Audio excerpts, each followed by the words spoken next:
Howdy folks, and welcome to the Armoured Warfare Limited Technical Alpha Test, which was conducted over the last weekend in January. This is the first time anybody who doesn't work for Obsidian Entertainment has been allowed to get their hands on this game. Before we go any further, standard disclaimers apply. This is very, very early alpha gameplay footage. This is not representative of what you should expect the final product to be. There are bugs, there are issues, some things do not work. Some things work very, very well. But you shouldn't be watching this preview video and thinking that this is what Armoured Warfare is going to be. Instead, this is really going to show you what Armoured Warfare has the potential to be. So, bearing all that in mind, what exactly was available during the weekend alpha test? Well, very little actually. There were 5 different tanks, one of each class. There were 2 maps. And that was pretty much it. It was just a straightforward PvP test, random battles only. None of the features that are going to make Armoured Warfare different from, for example, World of Tanks or War Thunder were present in this version of the test. The weapons dealer system isn't there. The crew development and experience system isn't there. And that's a bit of a problem when it comes to doing a preview video of Armoured Warfare, because it means that all Armoured Warfare really has to show off at this stage is straightforward tank PvP battles, which is pretty much exactly what you already have in World of Tanks and War Thunder, except those games are pretty much finished, and this is very early alpha. So inevitable comparisons are going to be made. But you do need to bear in mind that this is very early alpha, and there will be more to Armoured Warfare than what you're going to see in this video.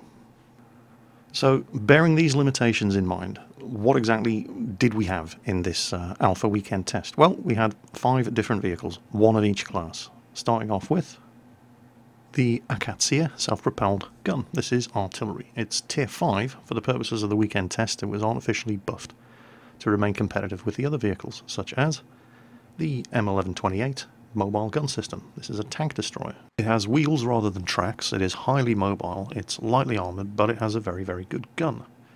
Next up, one of Armoured Warfare's light tanks. This is the Stingray 2. American designed, built for the export market. Only Thailand actually uses this tank. It's quick, it's lightly armoured, it's very manoeuvrable, and it has a meaty punch with that British 105mm L7 rifled bore cannon. Then we get the main battle tanks. This is the T-90 Vladimir, very, very heavily armoured from the front, very well rounded, sloped armour, also covered by reactive armour packs, and the gun features a unique feature.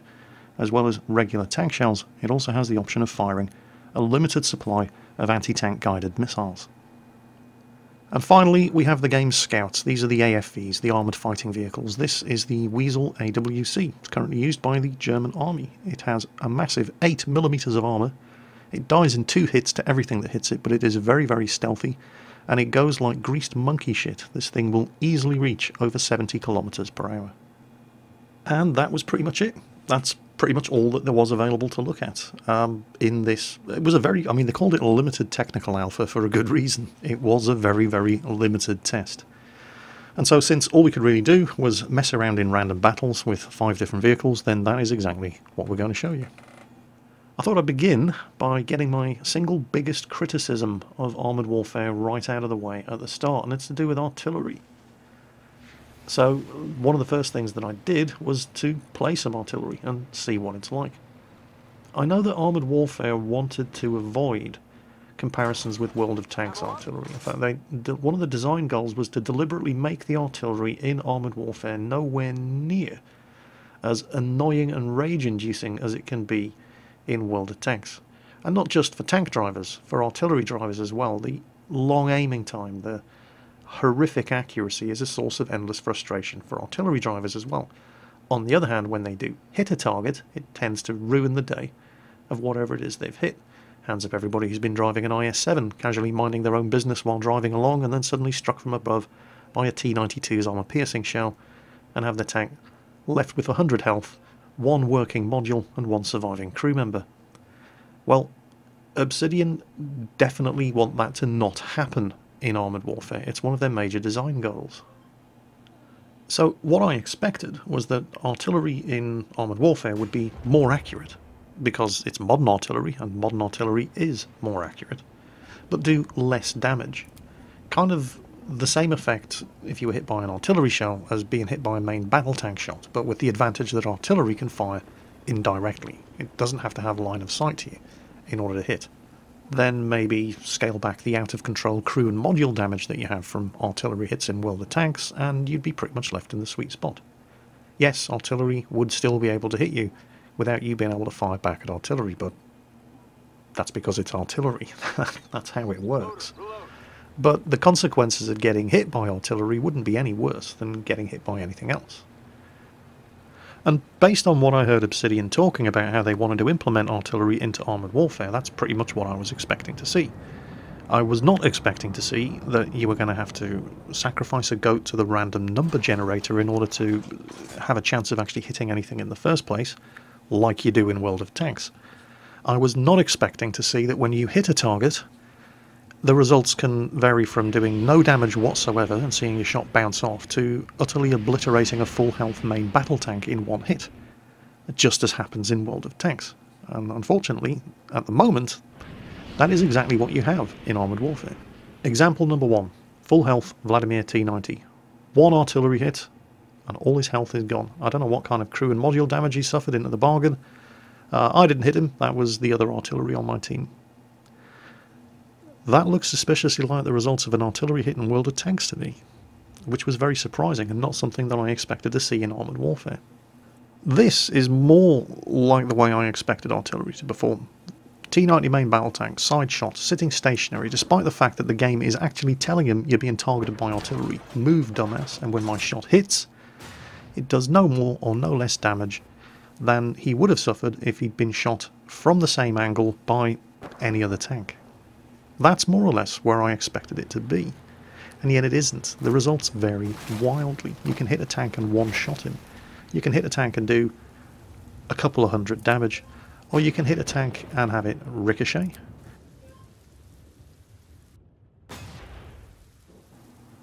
Or score direct hits and do nothing more than blow their tracks off.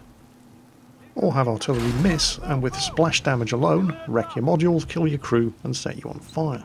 So while that's not much fun for the main battle tank driver, it's not much fun for the artillery player either, because they have absolutely no idea what is going to happen when their shot hits. That's if it even hits in the first place, which is by no means guaranteed.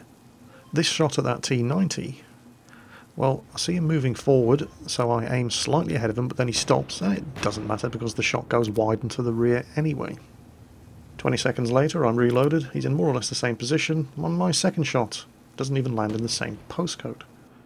In fact, I'm not even sure that was inside the aiming circle. 20 seconds later, I'm still trying to hit this guy, and I'm getting wise to this game's tricks now. My shots are all going long, so I aim behind him, and oh look, a 0 damage critical. This is all starting to look strangely familiar, isn't it? I've seen this sort of thing happening before. Oh, hello, World of Tanks. Didn't see you there. And that was really, really surprising, because it's the exact opposite of how I expected artillery to be implemented in Armoured Warfare.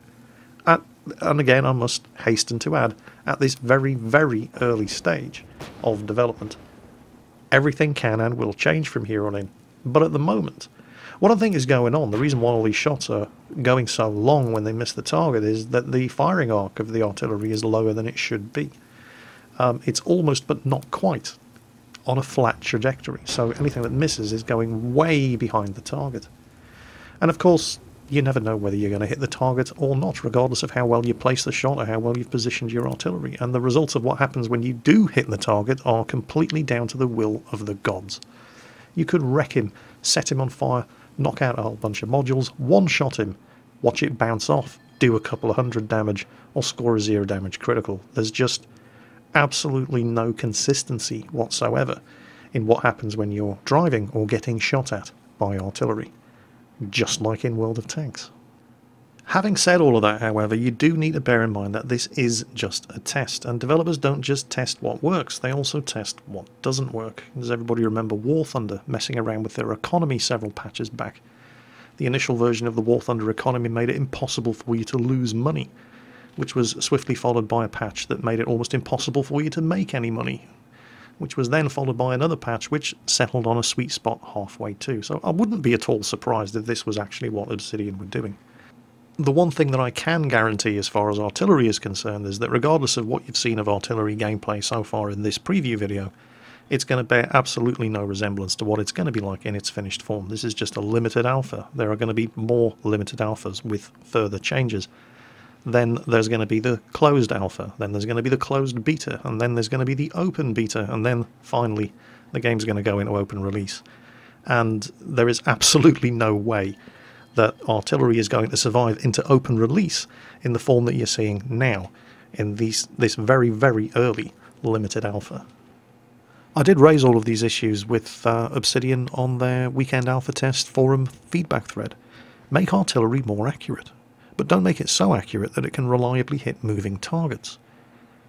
Raise the firing arc so that not so many shots fall long of the point of aim, but don't raise the firing arc so much that artillery can hit vehicles behind cover with complete impunity.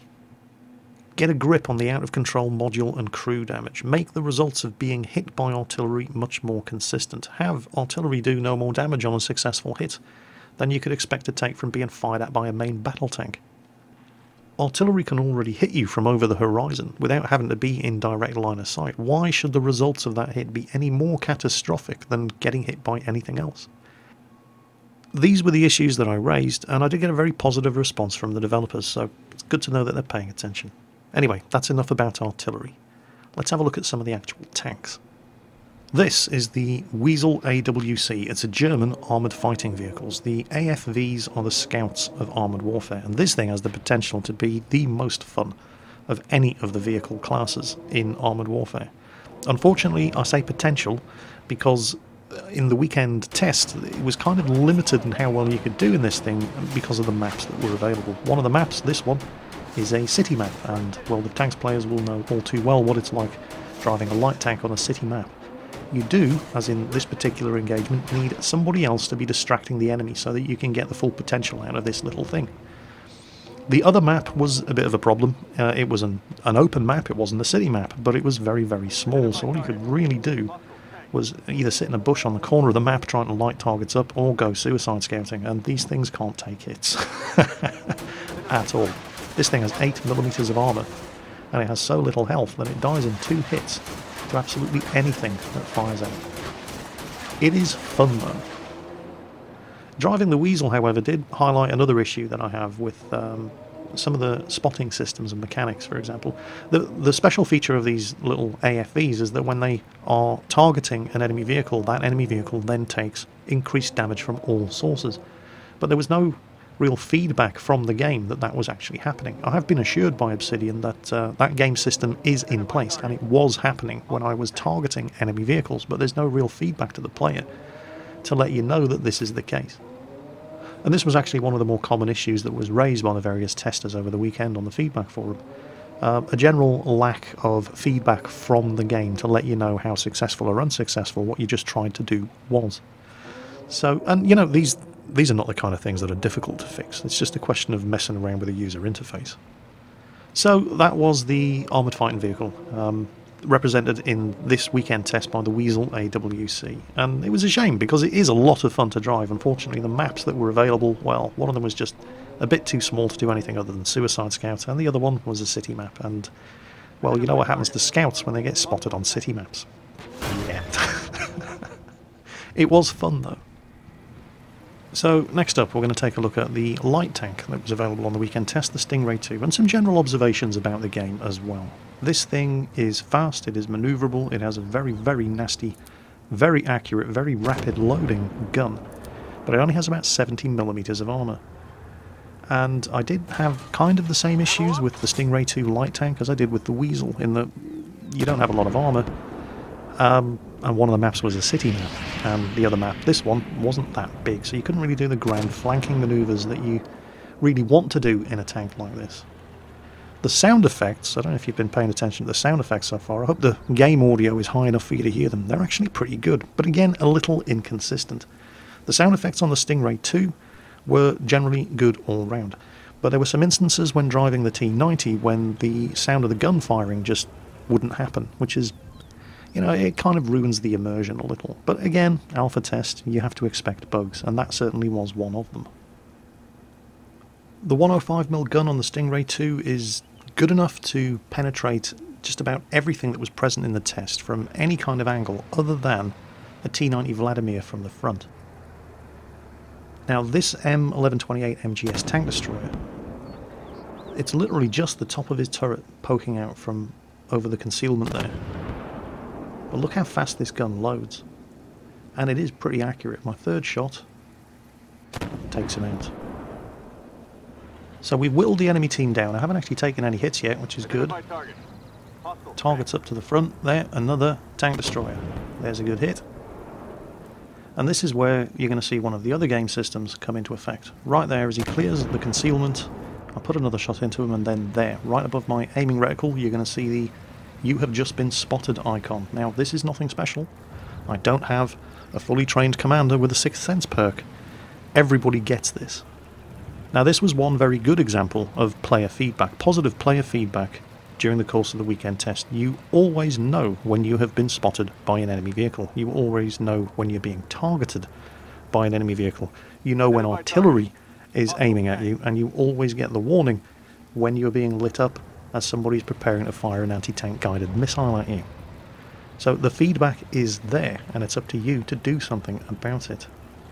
I still don't feel like I got to really explore the full potential of the Stingray 2 light tank. What I would like to have done was platoon up with somebody and drive one of these things around in a little wolf pack, but I had to keep a bit of a low profile on this weekend test. Right now I'm going by the name Indigo, and when I was on the North American test server I was going by the name of Kessler.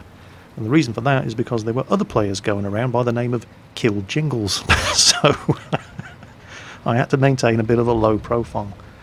But I like this light tank anyway, the Stingray 2. I think it's a good little machine, and I think I'm going to be having a lot of fun driving this class of vehicle when the game goes live.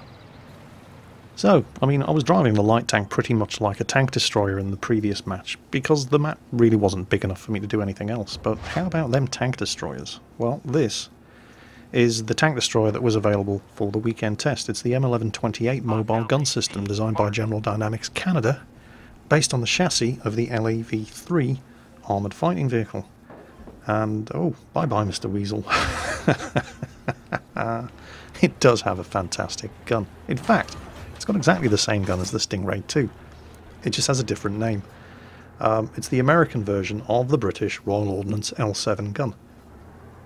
I have to admit that the choice of putting this particular tank destroyer into the weekend test struck me as a strange choice. Oh, just a second. Here we go. Put one shot into that guy. He immediately fires his smoke grenades. Instant stealth. That's one thing that tank destroyers and light tanks can do that nobody else can do in armoured warfare. But the fact that they chose the M1128 instead of any of the other tank destroyers that they have was kind of interesting. Oh, blind fired and hit him. Didn't kill him, but definitely caused some kind of damage. But yes, it seemed just strange to me that they should choose the Stingray 2 and the M1128 MGS as the vehicles to represent the light tank and the tank destroyer, two completely different classes of vehicle, and yet they picked two vehicles that are very, very similar to each other in performance. They both have exactly the same gun. They both are just about as fast and manoeuvrable as each other. They both have more or less the same view range. They both have more or less the same stealth profile. So, weird choice, but not complaining, because I loved both of them. So the more of them that I got to play, the better. I think these two machines are immense fun to drive. More tank destroyer gameplay, because I think the M1128 is fantastic. Now, not wanting to drive out on the open road in front of all of those enemy guns, because I'm not bloody stupid. Instead I take the back road, trying to get around behind them, and run right into an enemy armoured fighting vehicle who had exactly the same idea and seems to be shooting at targets in the town. One shot leaves him feeling very, very sorry for himself. Those things only have around 500 health. And a second shot finishes him off. Stop to take a look into the town. If he was shooting at something, maybe I can light something up as well, but lack of targets, let's push on. Heavily wounded enemy light tank, Stingray 2 there, trying to make a break for it. I thought he was trying to head off into the town, but he's actually trying to sneak around this flank as well.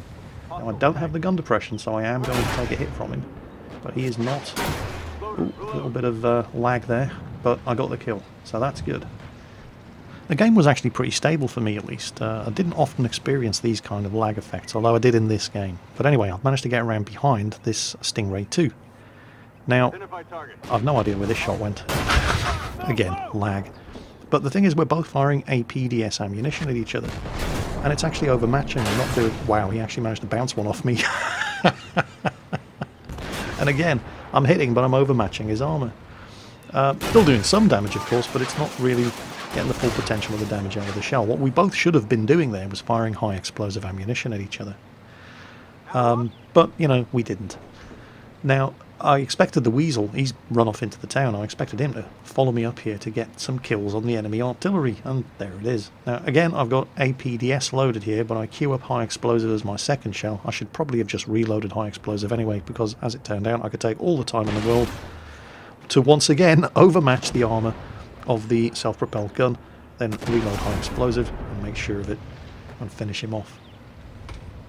I had a lot of fun driving this machine. I mean, I don't know that this is what all of the tank destroyers in the game are going to be like. This is just one example. But this thing, the M1128 mobile gun system, is great. The gun's fantastic.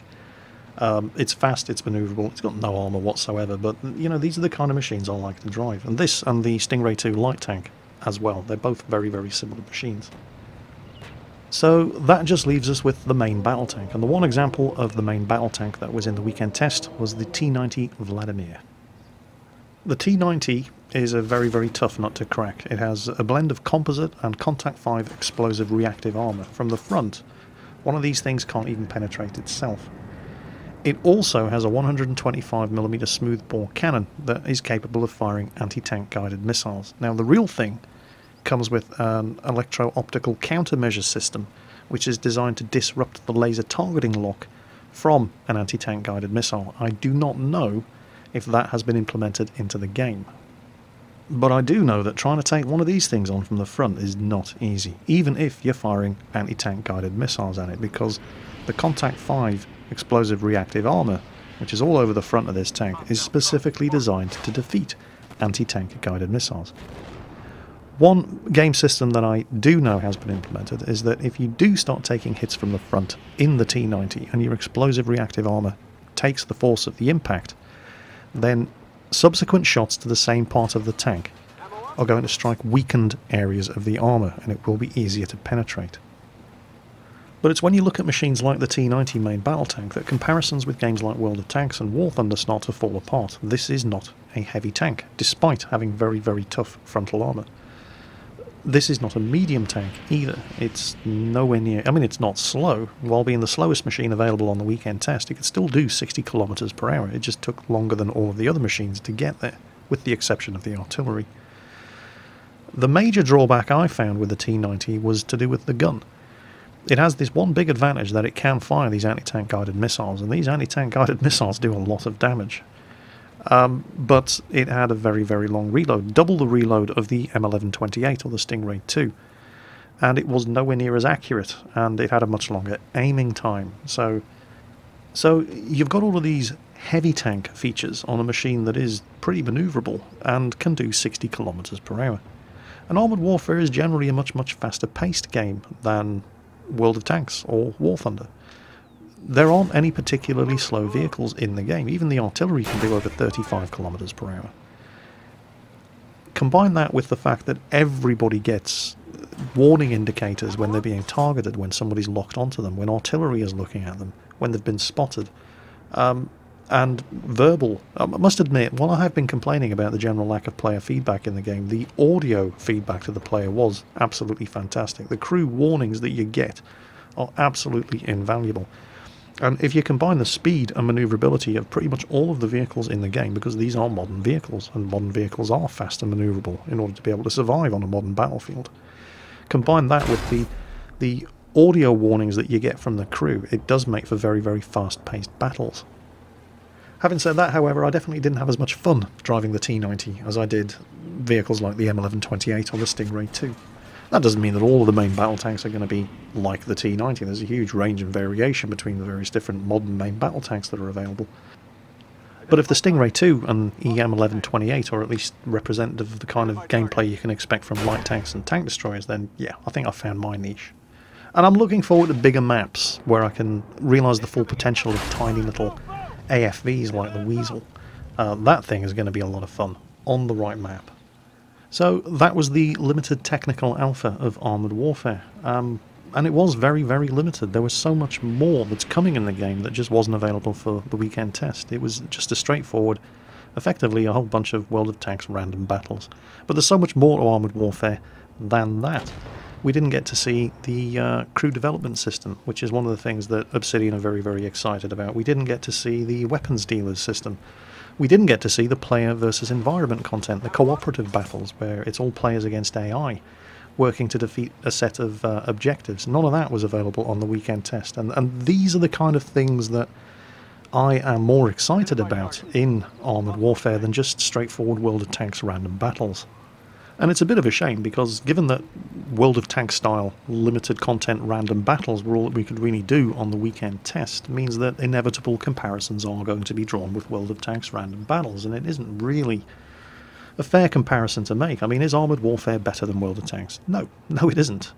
Of course it isn't. World of Tanks is a finished product. This is an alpha test. This is so early on in development that most of the game systems, most of the what you can expect to see in the final game isn't even here yet. So no, of course, at its current state, it is not better than World of Tanks. But does it have the potential to be better than World of Tanks? Well, you have to ask yourself what it is you want out of your tank game.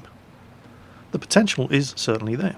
The potential is also there for them to get it horribly, disastrously wrong. It's at such an early stage of development that it's impossible to predict how things are going to pan out. They definitely have a shot at it, but then again, you have to face the grim reality that just being better than the competitor doesn't necessarily guarantee success. There have been any number of massively multiplayer online role-playing games that have tried to dislodge World of Warcraft's stranglehold on the market, and a lot of them are better than World of Warcraft, but it doesn't matter how good they are. World of Warcraft has the stranglehold on the market, and nobody is ever going to dislodge it from the top spot. Wargaming's World of Tanks is kind of in the same position as far as the tank battle genre goes. So the important question you have to ask yourself here is not, is Armoured Warfare going to be better than World of Tanks? To a large degree, it doesn't really matter whether it is going to be better or not. And the answer to that question is entirely subjective. It all is relative to what you want out of the game. But the important question isn't, is it going to be better? It's how many of Wargaming's paying customers can Armoured Warfare entice away into their product? Don't forget, World of Tanks, and War Thunder for that matter, and Armoured Warfare are all free-to-play games. And while the Russian server in World of Tanks, for example, has a hell of a lot more players on it than the North American, Southeast Asian and EU servers combined, there are more people on the Western servers who pay to play World of Tanks per capita than there are on the Russian server. And Armoured Warfare is a Western-developed game, and it's designed to appeal to Western sensibilities. So, regardless of who has the most subscribers on paper, I think that Armoured Warfare has a decent chance of enticing away those paying customers from World of Tanks and being a success regardless of who has the biggest subscriber base. Or I could be completely wrong.